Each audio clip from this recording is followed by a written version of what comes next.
is a film about that scale and grandeur.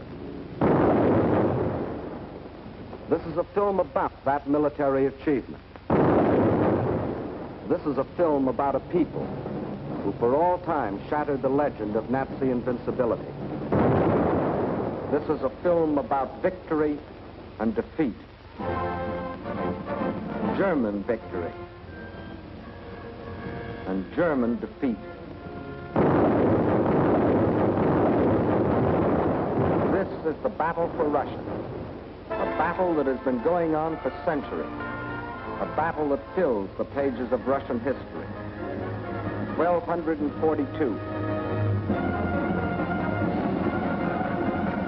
The German Order of Teutonic Knights had invaded northeastern Russia and occupied the old city of Pskov.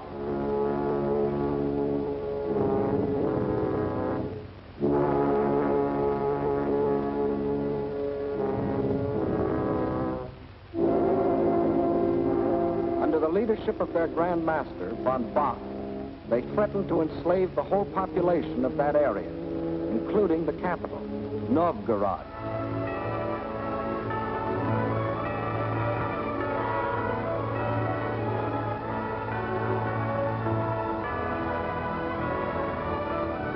In their hour of peril, the Russian people turned for leadership to their prince, Alexander Nevsky.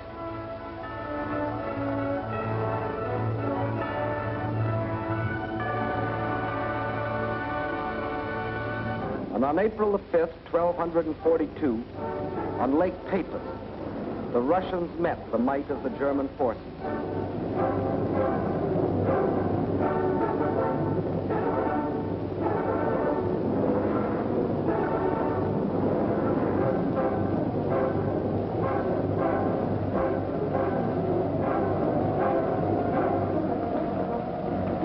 They weren't as well equipped or as well organized.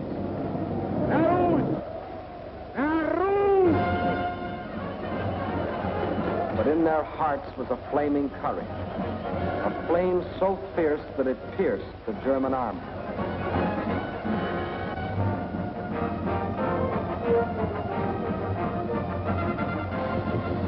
The victory they won fills a bright page of Russian history. 1704, and another conquering army marched across Russian land. This time under Charles XII of Sweden, and again the Russians fought for their country.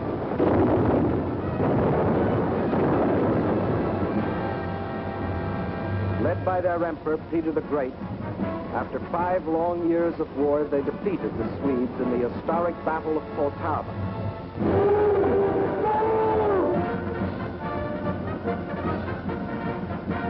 The invading Swedish armies were crushed and forever driven out of Russia. 1812. Napoleon and his armies had blazed their triumphant way across Europe and were marching on Moscow. The conquering armies entered the city, but they entered a city in flames. Even in that day, Russian earth was scorched earth to an invader. And once again, the invader was forced to start the long march on the road back out of Russia. 1914, and another German army, this time under Kaiser Wilhelm, set out to conquer Russia.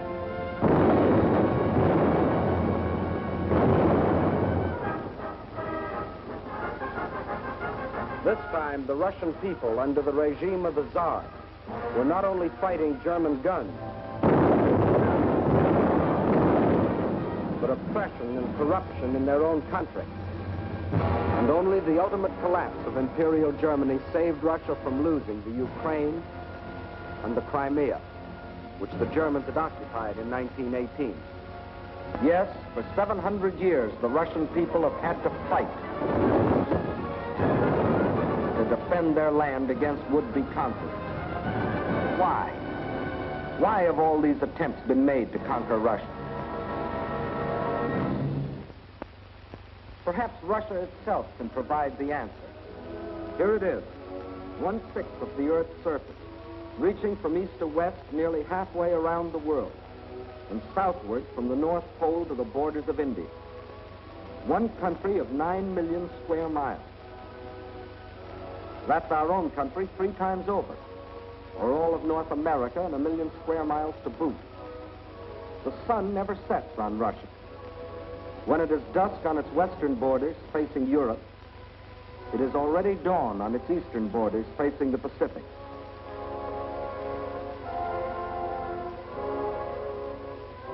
That's Russia, or to be correct, the Union of Soviet Socialist Republics. Deep in its mountains lie thick, rich veins of gold and silver. Below ground lie enormous deposits of copper, tin, manganese and nickel, chromium and radium, sulfur and magnesium. Russia is rich in raw materials. Her forests cover millions upon millions of acres. 1/4 of all the lumber reserve in the world belongs to Russia. And as for fuel, there's coal, ton upon ton. And more important, there's also oil. 213 million barrels a year of it. Black gold flowing from the earth that contains 55% of the world's oil. What else? Iron? Russia has better than 10 billion tons. That can make a lot of steel before it's done. Yes, Russia is rich. Cover millions upon millions of acres. The rich black earth that besides giving forth oil and coal will also grow everything from sunflowers to lotus. The tea her people drink in such huge quantities, and the tobacco that they smoke. Cotton grows here too, 3,800,000 bales a year. And sugar. And on the pasture land, the animals grow fat for food and wool for clothing. While on the warm plains, the fields of grain stretch as far as the eye can reach. Corn, oats, hops, rye, and don't forget wheat, 1/3 of the world's best. Yes, Russia is very rich, for it has not only raw materials and the products of its soil. Russia is also people.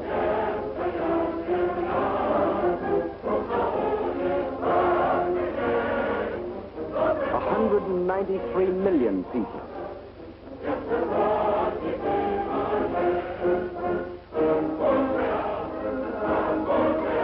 People of every race, color, and creed. People coming from the many different republics that comprise the Soviet Union. People speaking more than 100 different languages, but all citizens of one country.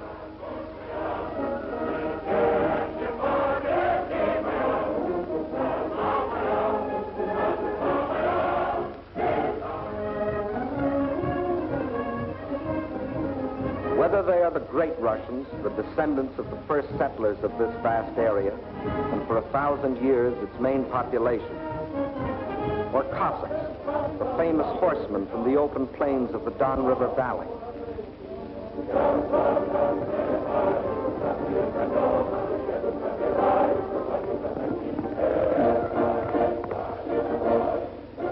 Whether they come from the southwest, the Ukraine,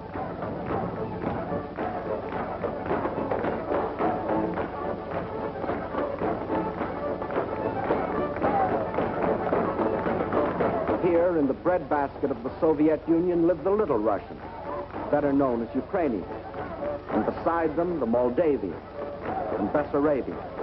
Or if they come from the far south, between the Caspian and Black Seas,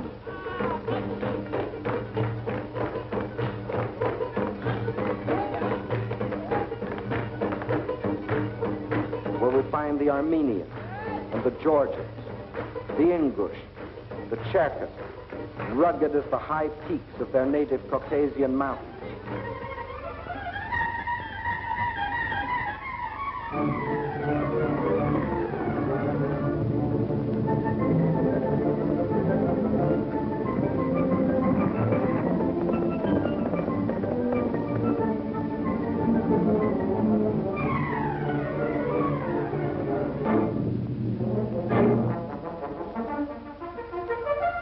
Whether they are Uzbeks, Turkmen, Kyrgyz, from the Persian and Indian frontiers,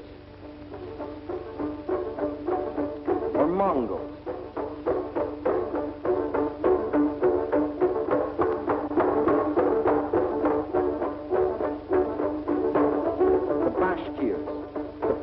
Tatars, the Buryats, the Yakuts from far beyond the Ural Mountains, or the people of the ice country, hunters like the Zauns, or settlers like the Laplanders. Whether they come from the pioneering wilderness of the far north, or from a great city like their capital, Moscow, where the ancient buildings of an ancient civilization stand beside the modern structures of a modern civilization, where the old Russian droshka still competes with the modern limousine.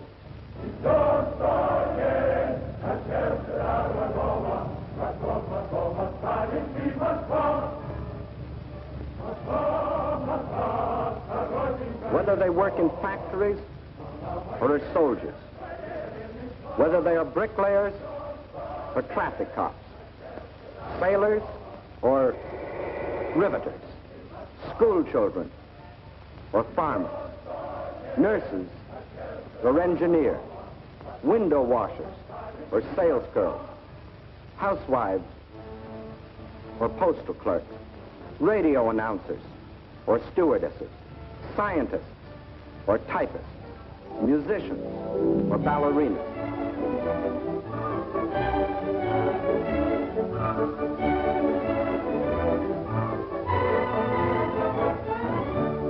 Regardless of what they do or where they live, they all have one thing in common: love of their soil.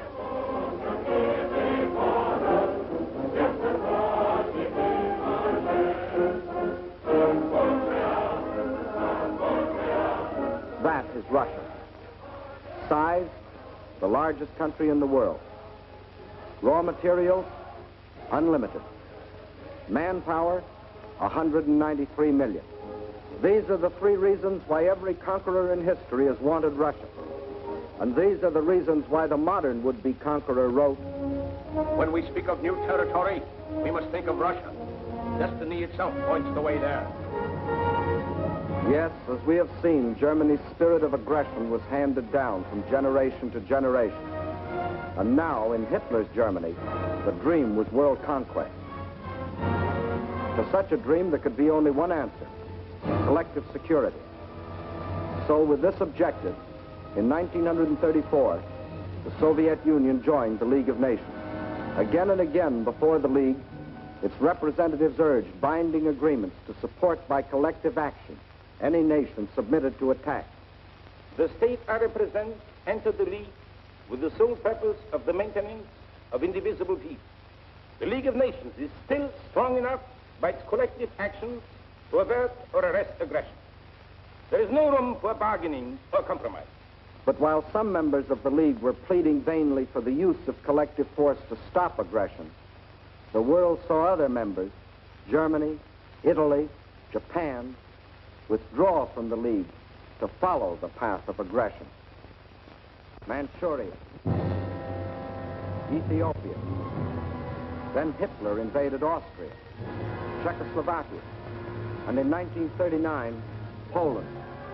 First step on the road to Russia. But his eastward march was interrupted by France and Britain declaring war. So the Germans were forced to turn west, and in 1940, as we have seen, wiped the last opposition from Western Europe. And while the Nazis were unsuccessfully trying to beat Britain to her knees, the German generals were already planning to resume the interrupted Eastern Blitz. The road to Russia was now open. But before that attack, preliminary steps were necessary. South and east of Germany are Hungary, Romania, Bulgaria, Yugoslavia, and Greece. And Hungary had grain, rich fields of it. Grain too good for Hungarians when German soldiers have such good appetite. Hungary had bauxite. Bauxite makes aluminum, and aluminum makes planes. And Hungary had an army.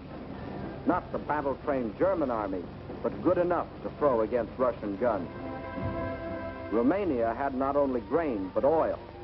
And Hitler needed every last drop of it to power his war machine. Romania also had men, more slave labor, more cannon fodder for the attack on Russia. And most important, Romania and Hungary both had Russian frontiers, and Hitler wanted those frontiers in the hands of German generals. Bulgaria didn't have a Russian frontier, but it did have bases. Bases on the Black Sea. Bases for German submarines to prey on Russian shipping. By the spring of 1941, the reactionary governments of Hungary, under the dictatorship of Admiral Horthy, of Romania, governed by young King Michael, who was only a tool in the hands of Hitler's puppet, General Antonescu, and of Bulgaria, ruled by King Boris, always a disciple of German imperialism. All had sold their countries out to Hitler. Now, threatened by a revolt of their peoples, they were only too glad to be protected by Hitler's army. So by March of 1941, German armies were in occupation of Hungary, Romania, Bulgaria. That still left Yugoslavia and Greece. So long as they remained unoccupied territory, they remained the route for a possible Allied counter-invasion. At one of their regular meetings, Hitler had assigned the job of conquering Greece to his stooge, Mussolini.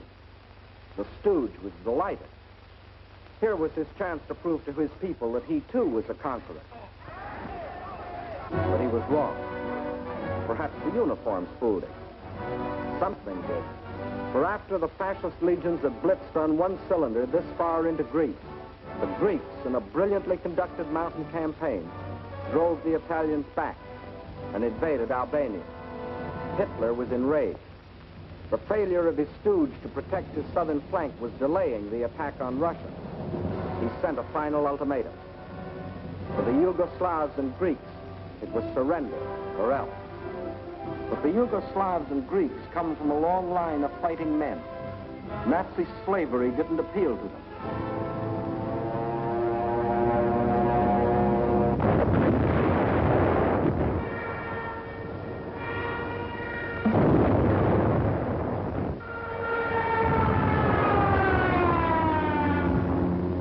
At dawn, on April 6th, German bombs told the Yugoslavians they were at war with Germany. The Nazis and Italians launched a powerful and coordinated attack from all their bases, supported by virtually unopposed aerial bombardment.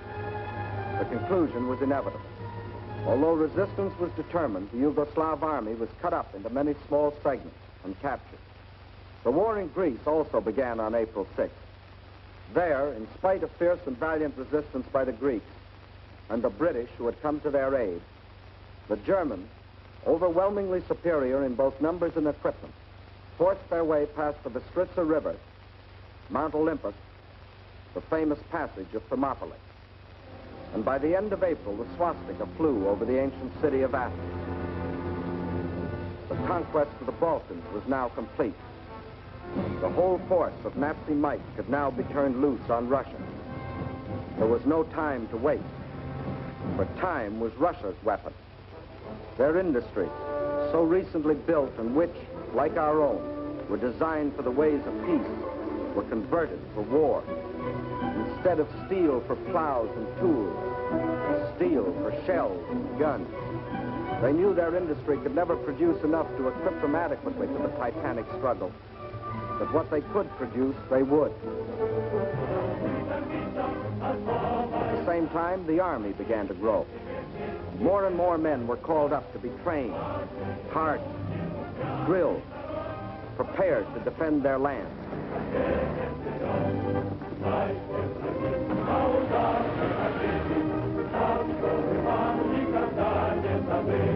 With the conquest of the Balkans, the Nazis had a solid front from the Black Sea to the Baltic, but the Russians had built themselves a buffer to take some of the steam out of the Nazi punch, no matter where it landed.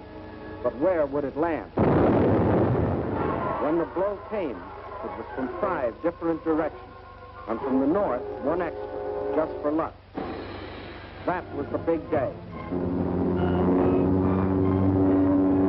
As dawn broke, nearly 200 Axis divisions, more than 2 million men, plunged into a front 2,000 miles long, reaching from the White Sea to the Black. Their aim, the annihilation of the Red Army in a decisive battle on the frontier.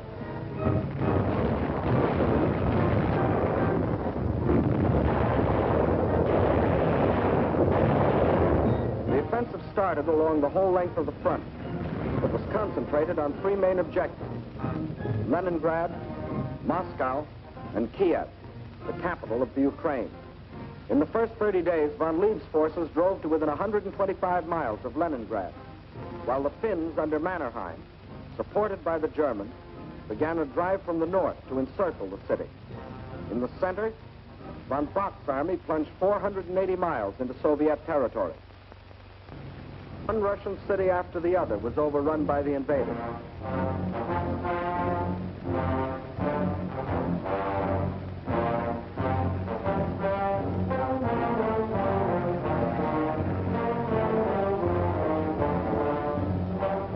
And on July 17th, they captured the first main objective, Smolensk, regarded as the key to Moscow.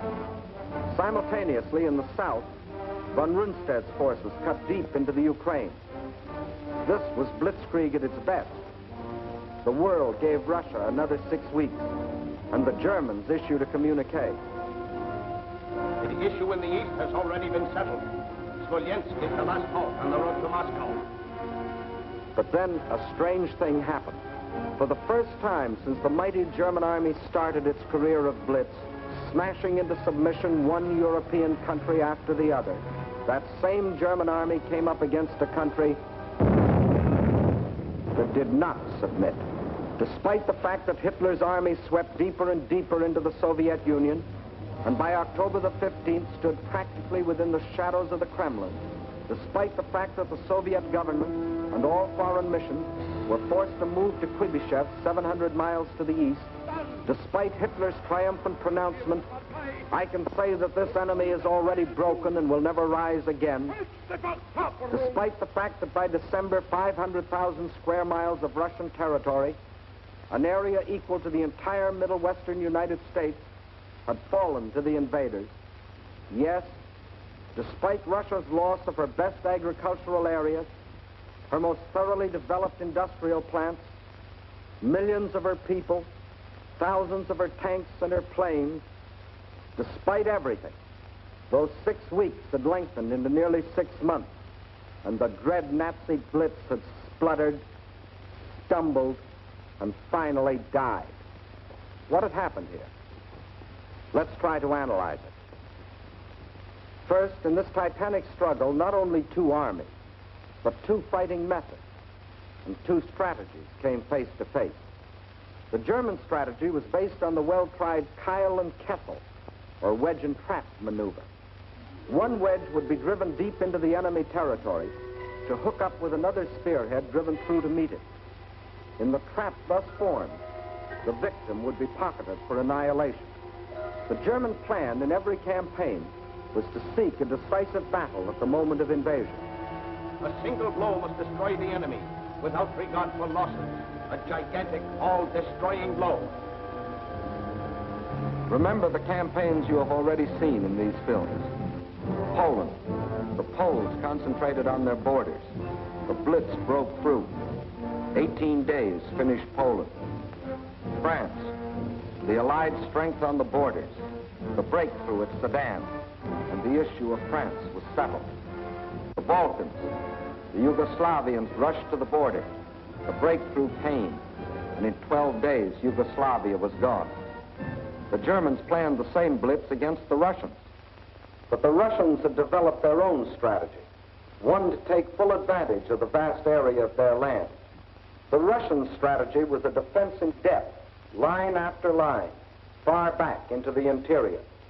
And when the Nazi wedge struck, the first line would bend with it until it became part of a second. Again, the wedge would strike. Again, a segment would be lost. But again, the line would bend until it became part of the third. So the deeper the Germans plowed into Russian soil, the stronger their opposition, until finally they faced an unshatterable wall and were robbed of their chance to hit that all-destroying blow they had counted on. The result? The Germans conquered land and lost the campaign. But the Russian tactics kept the main bulk of their armies intact and made a long war inevitable instead of that quick decision the Germans sought. And the Russians had other tactics that threw the Germans for a loss. Germany had developed blitz warfare, mechanized warfare, armies on wheels, juggernauts to crush everything before them. But the Russians found a way to drag them out of their traveling fortresses. They used their cities as strongholds and made the blitz come to them down alleys.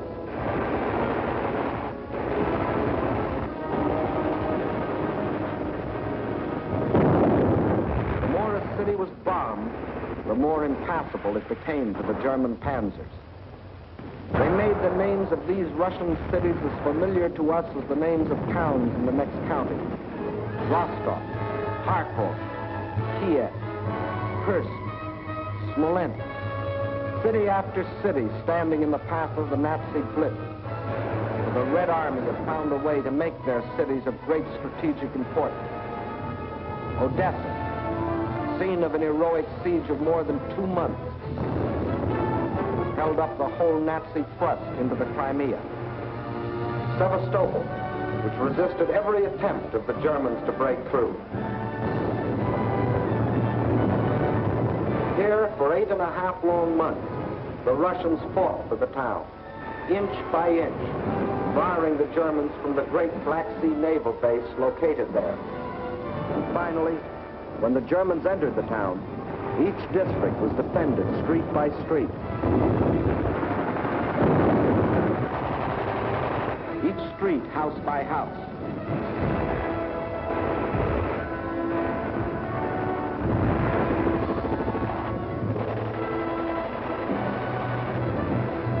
Each house, room by room.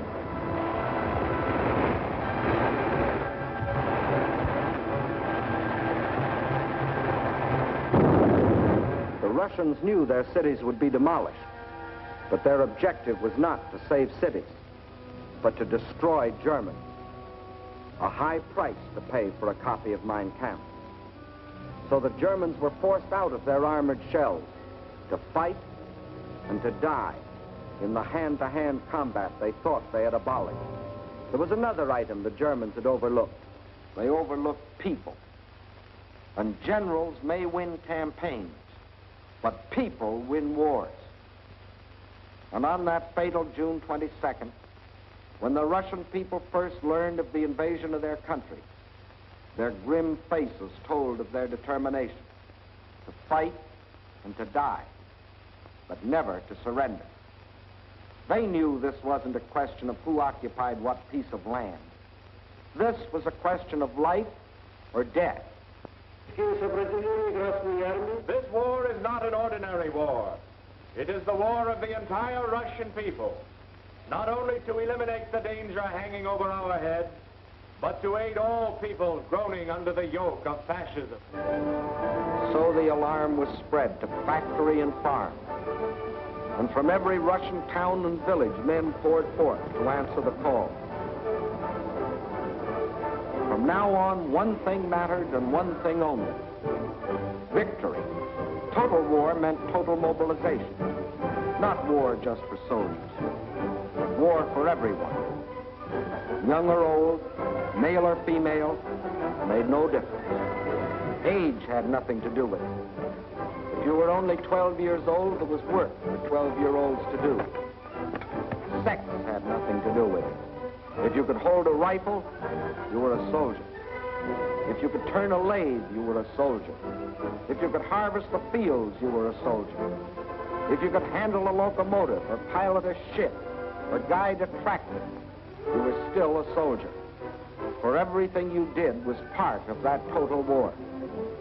Nothing that the enemy could use was left behind. Not a yard of wire or a pound of iron. Not an acre of wheat or a head of cattle. And the old men stood watch over the fields, ready to give the word to burn at the first sight of the enemy. Scorched earth. What can't be withdrawn must be destroyed. That meant the factories, the plants, the oil depots. Flames claimed them all. The giant dam at Dnipro, into which had been poured not only steel and concrete, but 5 long years of Russian toil and Russian sweat, and yield the miracle of electricity to the farms and people of the Ukraine. Now, rather than let the power it generated fall to the enemy, they destroyed it. Scorched earth, the land they had lived on and worked on, their forests, their fields, their farms. They surrendered them to the flames, but not to the invaders. That was the scorched earth. And for action behind the German lines, a new army was formed. An army without uniforms, whose home was the forest, and whose front was the enemy's rear. The guerrilla army. A minimum of glory and a maximum of determination. Their achievements were seldom recorded. Look well at these faces. You will never see them again in the ranks of war prisoners or read their names over heroes' graves. Ahead of them lay nothing but the rope and the halter, but they stayed behind and went on fighting. Their only goal was merciless destruction. Destruction of communication lines, supply, the invaders themselves. Their weapons were dynamite and the terror of surprise.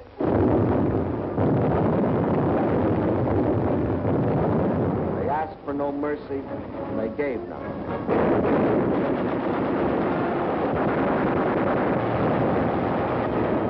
This is the guerrilla army. This, the scorched earth. This, the Red Army.